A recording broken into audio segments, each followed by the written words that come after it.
ಹೋತಿದ್ದ ಅಂದ್ರೆ ಇಲ್ಲೇ ಇದೆ ಅಂತ. ಇಲ್ಲೇ ಕಾಣಿಸೈತೆ ನೋಡಲ್ಲಿ, ಈ ಮಧ್ಯೆ ಐತದು, ಕಡೆ ಬರ್ತಿಲ್ಲ. ಫ್ರಂಟ್ ಆಗೈತಲ್ಲ ನವಿಲು. ನವಿಲೆ ಚಿಕ್ಕದದು ಮರಿ. ಮರಿನಾ? ಏ ಓಡೋಗುತ್ತೆ ಪ್ರಕೃತಿ. ಅದು ಗರಿನೇ ಇಲ್ಲ ನೋಡೋದಕ್ಕೆ. ಇಲ್ಲ ಇಲ್ಲ ನವಿಲೆ ಅದು. ಗರಿ ಗರಿ ಇಲ್ಲ, ಗರಿ ಕಿತ್ತಿದಾರ ಅಷ್ಟು. ಈ ಮೇಲ್ಗಡೆ ಇದು ಇದೆಲ್ಲ ಅದಕ್ಕೆ ಗೊತ್ತಾಗುತ್ತೆ. ಮೇಲ್ಗಡೆ ತುಂಬ ಇದೆಲ್ಲ.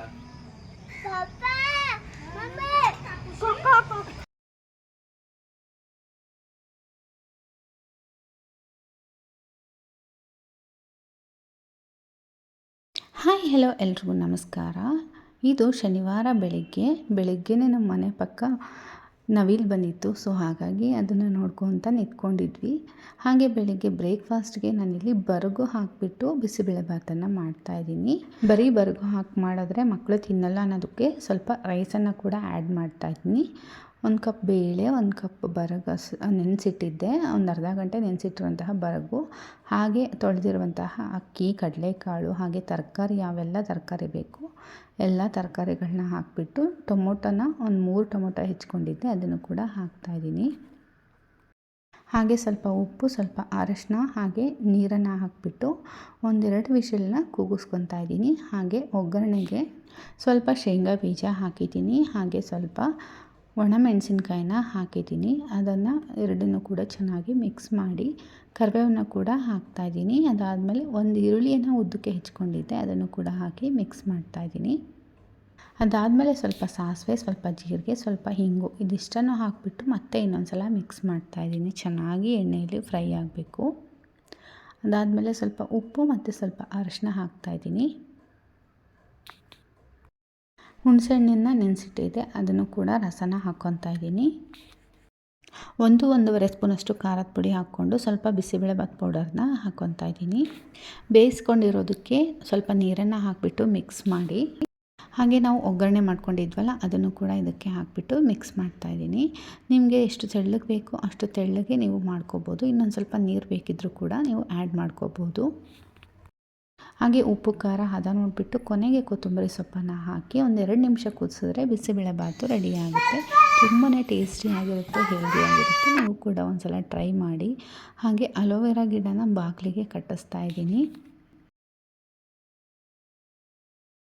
ನರ್ಸರಿಯಿಂದ ಅಲೋವೆರಾ ಗಿಡ ತಂದಿದ್ನಲ್ವ, ಅದರಿಂದ ಒಂದು 3-4 ಗಿಡ ಎಲ್ಲ ಆಗಿಬಿಟ್ಟಿತ್ತು. ಸೊ ಹಾಗಾಗಿ ಇದೊಂದು ಸ್ವಲ್ಪ ದೊಡ್ಡದಾಗಿತ್ತು, ಅದು ಒಂದು ತೆಗೆಸ್ಬಿಟ್ಟು ಬಾಗಿಲಿಗೆ ಕಟ್ಸಿದ್ದೀನಿ ಒಳಗಡೆ ಸೈಡು.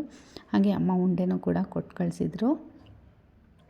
ಅದಾದಮೇಲೆ ಸ್ವಲ್ಪ ಹಬ್ಬಕ್ಕೆ ಏನಾದರೂ ಐಟಮ್ಗಳನ್ನ ತರಬೇಕು ಅಂತಂದು ನನ್ನ ಮಗನ ಅಮ್ಮ ಮನೇಲಿ ಬಿಟ್ಟು ಹೋಗಿದ್ದೆ. ಹಾಗೆ ನನ್ನ ಮಗಳಿಗೂ ಕೂಡ ಡ್ರೆಸ್ನ ತೊಗೋಬೇಕಿತ್ತು. ಲಂಗ ಬ್ಲೌಸ್ ಎಲ್ಲ ಮೇಲಾಗಿಬಿಟ್ಟಿತ್ತು. ಸೊ ಹಾಗಾಗಿ ತೊಗೊತಾ ಇದ್ದೀನಿ. 1-2 ಡ್ರೆಸ್ಸನ್ನು ಹಾಕಿ ನೋಡಿದೆ. ಸೊ ಫೈನಲಾಗಿ ಒಂದು ಡ್ರೆಸ್ನ ತೊಗೊಂಡಿದ್ದೀನಿ. ಆಮೇಲೆ ತೋರಿಸ್ತೀನಿ ಯಾವ ಡ್ರೆಸ್ ತೊಗೊಂಡಿದ್ದೀನಿ ಅಂತ. ಹಾಗೆ ಈ 2 ಡ್ರೆಸ್ಸಲ್ಲಿ ನಿಮ್ಗೆ ಯಾವ ಡ್ರೆಸ್ ಇಷ್ಟ ಆಯಿತು ಅಂತ ಕಮೆಂಟ್ ಮಾಡಿ. ಹಾಗೆ ಇವಳನ್ನ ಡ್ರೆಸ್ ಕೊಡಿಸ್ಬಿಟ್ಟು ಅಮ್ಮ ಮನೇಲಿ ಬಿಟ್ಟೆ. ಖುಷಿಲು ಅಲ್ಲೇ ಬಿಟ್ಟು ಹೋಗಿದ್ವಲ್ವ, ಸೊ ಹಾಗಾಗಿ ಇವಳನ್ನು ಅಲ್ಲೇ ಬಿಟ್ಟು ನನಗೆ ಮತ್ತೆ ಹಬ್ಬಕ್ಕೆ ಏನೇನು ಬೇರೆ ಏನಾದರೂ ಬೇಕು ಅಂತಂದರೆ ತೊಗೊಳ್ಳೋಣ ಅಂತಂದು ಹೋಗಿ ತೊಗೊಂಡು ಬಂದೆ. ಅಮ್ಮ ಮನೆಗೆ ಹೋಗಿ ನೋಡಿದೆ, ಇಬ್ಬರು ಮಲ್ಕೊಂಡಿದ್ರು. ಸರಿ ಮನೆಗೆ ಹೋಗಿ ಏನಾದರೂ ಸ್ನ್ಯಾಕ್ಸ್ ಮಾಡ್ಕೊಂಬರ್ತೀನಿ, ಸರಿ ಬಿಡಮ್ಮ ಅಂತಂದು. ನಮ್ಮ ಅಮ್ಮಗೂ ಸ್ವಲ್ಪ ಏನೋ ಹುಷಾರಿಲ್ಲಂತೆ. ಸೊ ಹಾಗಾಗಿ ನಾನು ಸ್ನ್ಯಾಕ್ಸ್ ಮಾಡ್ತಾಯಿದ್ದೀನಿ. ಈ ಕಡೆ ಮಂಡಕ್ಕಿ ಮಾಡಿದ್ದೀನಿ, ಆ ಕಡೆ ಅವಲಕ್ಕಿನ ಮಾಡಿದ್ದೀನಿ. ಬೆಳ್ಳುಳ್ಳಿ ಮಂಡಕ್ಕಿ, ಬೆಳ್ಳುಳ್ಳಿ ಅವಲಕ್ಕಿ ಎರಡನ್ನೂ ಕೂಡ ಮಾಡಿದ್ದೀನಿ, ಸ್ವಲ್ಪ ತಿಂತಾರೆ ಅಂತ. ಹಾಗೆ ನನ್ನ ತಮ್ಮಂದರು ಕೂಡ ಮನೇಲಿದ್ರಲ್ವ, ಹಾಗಾಗಿ ಇಬ್ಬರು ಕೂಡ ತಿಂತಾರೆ. ಹಾಗೆ ನನ್ನ ಹಸ್ಬೆಂಡು ಎಲ್ಲರೂ ಕೂಡ ತಿಂತಾರೆ ಅಂತ ಸ್ವಲ್ಪ 2 ಎಕ್ಸ್ಟ್ರಾನೇ ಮಾಡಿದ್ದೀನಿ. ಇದೊಂದು ಸಲ ಮಾಡಿಟ್ಬಿಟ್ರೆ 1 ವಾರ ತನಕ ಯೂಸ್ ಮಾಡ್ಕೋಬೋದು, ಏನು ಹಾಳಾಗಲ್ಲ. ಸೊ ಹಾಗಾಗಿ ಸ್ವಲ್ಪ ಜಾಸ್ತಿನೇ ಮಾಡಿರ್ತೀನಿ. ಮಂಡಕ್ಕಿ ಅವಲಕ್ಕಿ 2 ಕೂಡ ರೆಡಿ ಮಾಡಿದ್ದೀನಿ. ನನ್ನ ಹಸ್ಬೆಂಡೇ ಕಾಫಿ ಮಾಡ್ತೀನಿ ಅಂತಂದು ಮಾಡ್ತಾಯಿದ್ದಾರೆ. ತುಂಬ ದಿನ ಆಗಿತ್ತು ಅವ್ರು ಕಾಫಿ ಮಾಡಿಕೊಟ್ಟು. ಸೊ ಹಾಗಾಗಿ ಮಾಡ್ತಾಯಿದ್ದಾರೆ. ನನಗೆ ನಾನು ಮಾಡ್ಕೊಂಡು ಕುಡಿಯೋಕ್ಕಿಂತ ಕಾಫಿಗಿನ ನಮ್ಮ ಮನೆಯವರು, ನಮ್ಮಮ್ಮ ಏನಾದರೂ ಕಾಫಿ ಮಾಡಿಕೊಟ್ರೆ ತುಂಬಾ ಇಷ್ಟ ಆಗುತ್ತೆ.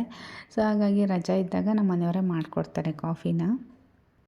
ಹಾಗೆ ಇದು ನೆಕ್ಸ್ಟ್ ಡೇ ಬ್ರೇಕ್ಫಾಸ್ಟ್ಗೆ ಅಂತ ಇಡ್ಲಿ ಮಾಡಿದ್ದೆ. ನನ್ನ ಮಗಳು ಇಡ್ಲಿ ಅಂದರೆ ತುಂಬ ಇಷ್ಟಪಡ್ತಾಳೆ. ಹಾಗೆ ಇವನಿಗೂ ಖುಷಿಲಿಗೆ ಹುಷಾರಿರಲಿಲ್ಲಲ್ವ, ಸೊ ಹಾಗಾಗಿ ಇಡ್ಲಿ ಮಾಡಿದ್ದೆ, ಅವನು ತಿಂತಾನೆ ಅಂತ. ಬೆಳಗ್ಗೆ ಇಡ್ಲಿ ನೋಡಿಬಿಟ್ಟು ಪ್ಲೇಟ್ ಹಿಡ್ಕೊಂಬಂದುಬಿಟ್ಟಿದ್ದಾನೆ. ಅಂದರೆ ನೈಟೆಲ್ಲ ಸ್ವಲ್ಪ ಕಫ ಕೆಮ್ಮು ಎಲ್ಲ ಇರೋದ್ರಿಂದ ನೈಟ್ ಸರಿಯಾಗಿ ನಿದ್ದೆನೇ ಆಗಿರಲಿಲ್ಲ. ನನಗೆ ಮುಖ ಎಲ್ಲ ನೋಡ್ತಾ ಇರ್ಬೋದು, ಸ್ವಲ್ಪ ಕಣ್ಣೆಲ್ಲ ಊದ್ಕೊಂಡಂಗೆ ಆಗಿಬಿಟ್ಟಿದೆ. ನೈಟ್ ಪದೇ ಪದೇ ಎದ್ದೇಳೋದು, ನೆಬ್ಯುಲೈಸೇಷನ್ ಕೊಡಬೇಕು, ಅವನನ್ನು ನೋಡ್ಕೋಬೇಕು. ಹಾಗೆ ನಾನು ನಮ್ಮ ಹಸ್ಬೆಂಡು ಒಂದು 2 ಡೇಸಿಂದ ಸರಿಯಾಗಿ ನಿದ್ದೆನೇ ಮಾಡಿಲ್ಲ ನೈಟು. ಅವನಿಗೂ ಸ್ವಲ್ಪ ಜ್ವರನೂ ಬೇರೆ ಬಂದುಬಿಟ್ಟಿತ್ತು, ಕಫ ಜಾಸ್ತಿ ಆಗಿಬಿಟ್ಟು. ಸೊ ಹಾಗಾಗಿ ಬೆಳಿಗ್ಗೆ ಬೇಗ ಎದ್ದೇಳೋಣ ಅಂದ್ಕೊಂಡ್ರೆ ನೋಡಿದ್ರೆ 7 o'clock ಆಗಿಬಿಟ್ಟಿತ್ತು. ಒಂದು ಅರ್ಧ ಗಂಟೆಲೇ ಇಡ್ಲಿ ಸಾಂಬಾರು ಚಟ್ನಿ ಎಲ್ಲ ರೆಡಿ ಮಾಡಿಬಿಟ್ಟಿದ್ದೆ. ಅಯ್ಯೋ ಟೆನ್ಷನ್ ಆಗಿಬಿಡ್ತು, ಟೈಮ್ ಆಗಿಬಿಟ್ಟಿದೆ ಅಂತ. ಅವಳು ಇಡ್ಲಿ ಸಾಂಬಾರು ಎರಡೂ ತೊಗೊಂಡೋಗ್ತಾಳೆ ಒಂದೊಂದು ಟೈಮು. ಸೊ ಹಾಗಾಗಿ ಒಂದೊಂದು ಟೈಮ್ ಬರೀ ಚಟ್ನಿ ಸಾಕು ಅಂತ ಹೇಳ್ತಾಳೆ. ಹಾಗಾಗಿ ಎರಡೂ ಮಾಡಿಬಿಟ್ಟೆ ಬೇಗನೆ. ನನ್ನ ಮಗಳನ್ನ ರೆಡಿ ಮಾಡಿ ಬಾಕ್ಸಿಗೆ ಬ್ರೇಕ್ಫಾಸ್ಟನ್ನು ಪ್ರಿಪೇರ್ ಮಾಡಿದೆ. ಹಾಗೆ ಅವಳಿಗೆ ಪ್ಯಾನ್ ಕೇಕ್ ಅಂದರೆ ಇಷ್ಟ ಆಗುತ್ತೆ. ಸೊ ಹಾಗಾಗಿ ಪ್ಯಾನ್ ಕೇಕನ್ನು ಹಾಕಿ ಇಡ್ತಾಯಿದ್ದೀನಿ ಸ್ನ್ಯಾಕ್ಸ್ಗೆ. ಕೆನೆ ತೆಗೆದುಬಿಟ್ಟು ಈಗ ಬೆಣ್ಣೆ ಮಾಡ್ತಾಯಿದ್ದೀನಿ. ಹಬ್ಬ ಅಲ್ವಾ, ಸ್ವಲ್ಪ ತುಪ್ಪ ಜಾಸ್ತಿನೇ ಬೇಕಾಗುತ್ತೆ. ಸೊ ಮನೆಯದು ಕೂಡ ಸ್ವಲ್ಪ ಇರಲಿ ಅಂತಂದು ಮಾಡ್ತಾಯಿದ್ದೀನಿ. ಲಾಸ್ಟ್ ಟೈಮ್ ತೆಗೆದಿದ್ದು ಕೂಡ ಬೆಣ್ಣೆ ಇತ್ತು. ಸೊ ಅದನ್ನು ಕೂಡ ಜೊತೆಗೆ ಕಾಸಿಬಿಟ್ಟು ತುಪ್ಪ ಮಾಡೋಣ ಅಂತ ಅಂದ್ಕೊಂಡಿದ್ದೀನಿ. ಹಾಗಾಗಿ ಈಗ ಉಳಿದಿರೋದನ್ನು ಒಂದು 15 ಡೇಸಿಂದ ಸ್ವಲ್ಪ ಕೆನೆ ಉಳಿದಿತ್ತು, ಅದನ್ನು ಕೂಡ ಹಾಕಿ ಈಗ ಬೆಣ್ಣೆ ಮಾಡ್ತಾಯಿದ್ದೀನಿ.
ಸೊ ಇವಾಗ ಇಷ್ಟು ಬೆಣ್ಣೆ ಬಂದಿದೆ. ಹಳೇದು ಸ್ವಲ್ಪ ಜಾಸ್ತಿನೇ ಬೆಣ್ಣೆ ಬಂದಿತ್ತು. ಸೊ ಅದನ್ನು ಕೂಡ ಹಾಗೆ ಇಟ್ಟಿದ್ದೆ. ಇನ್ನೊಂದು ಸಲ ತೆಗೆದ್ರೆ ಎರಡನ್ನೂ ಕೂಡ ಒಟ್ಟಿಗೆ ತುಪ್ಪ ಕಾಸೋಣ ಅಂತಂದು. ಸ್ವಲ್ಪನೇ ಬೆಣ್ಣೆ ಕಾಸೋದಕ್ಕಾಗಲ್ಲ ಅಲ್ವಾ. ಸೊ ಹಾಗಾಗಿ ಈ ರೀತಿ ಒಂದು ಸ್ವಲ್ಪ ಸ್ಟೋರ್ ಮಾಡಿ ಇಟ್ಕೊಂಡು ಮತ್ತೆ ಅದ್ರ ಜೊತೆಗೆ ಸೇರಿಸ್ಬಿಟ್ಟು ಕಾಸಿದ್ರೆ ಸ್ವಲ್ಪ ತುಪ್ಪನೂ ಕೂಡ ಜಾಸ್ತಿ ಬರುತ್ತೆ.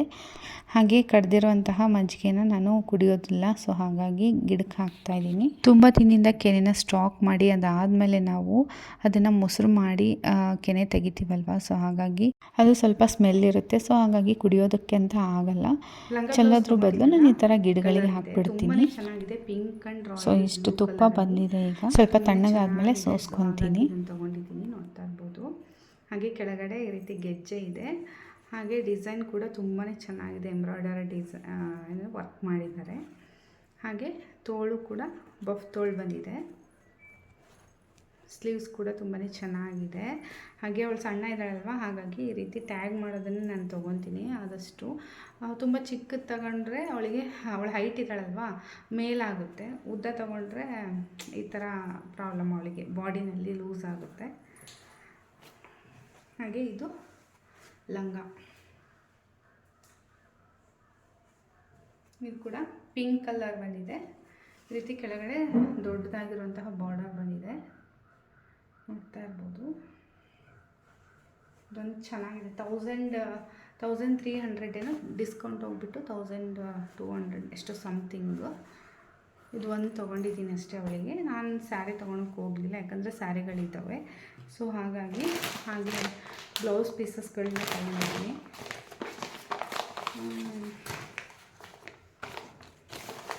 ಹಾಗೆ ಅವಳಿಗೆ ಬಳೆಗಳು ಬೇಕಿತ್ತು. ಸೊ ಗೋಲ್ಡ್ ಕಲರ್ ಬಳೆ ತೊಗೊಂಡ್ರೆ ಮ್ಯಾಚ್ ಆಗುತ್ತೆ ಅಂತ ಸ್ವಲ್ಪ ಪಿಂಕ್ ಕಲರ್ ಬಳೆನೂ ಕೂಡ ಇತ್ತು, ಸೇಮ್ ಇದೇ ಥರದ್ದೇ. ಸೊ ಹಾಗಾಗಿ ಅದನ್ನೇ ಮ್ಯಾಚ್ ಮಾಡೋಣ ಅಂತಂದು ಪೂರ್ತಿ ಗೋಲ್ಡ್ ಕಲರ್ ಬಳೆ ತೊಗೊಂಡಿದ್ದೀನಿ.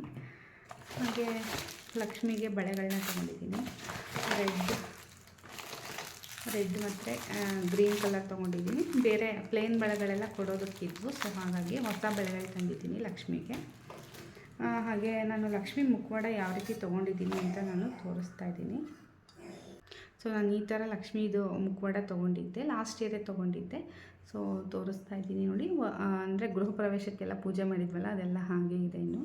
ಹಾಗೆ ನಾನು ಇಲ್ಲಿ ಹಾಗೆ ಮೂಗ್ಬೊಟ್ಟು ಹಾಕಿದ್ದೀನಿ, ನೋಡ್ತಾ ಇರ್ಬೋದು ಮೂಗ್ಬೊಟ್ಟು. ಹಾಗೆ ಇದೆಲ್ಲ ಇಯರಿಂಗ್ ಎಲ್ಲ ಏನೂ ಹಾಕೋ ಹಾಗಿಲ್ಲ, ಎಲ್ಲ ಡಿಸೈನ್ ಎಲ್ಲ ಅವರೇ ಕೊಟ್ಬಿಟ್ಟಿದ್ದಾರೆ, ತುಂಬಾ ಚೆನ್ನಾಗಿದೆ. ಈ ಥರ ಒಂದು ಕಟ್ಟೋದಕ್ಕೆ ಅಂತ ಈ ರೀತಿ ಸೈಡಿಗೆ ಹೋಲ್ ಕೂಡ ಕೊಟ್ಟಿದ್ದಾರೆ.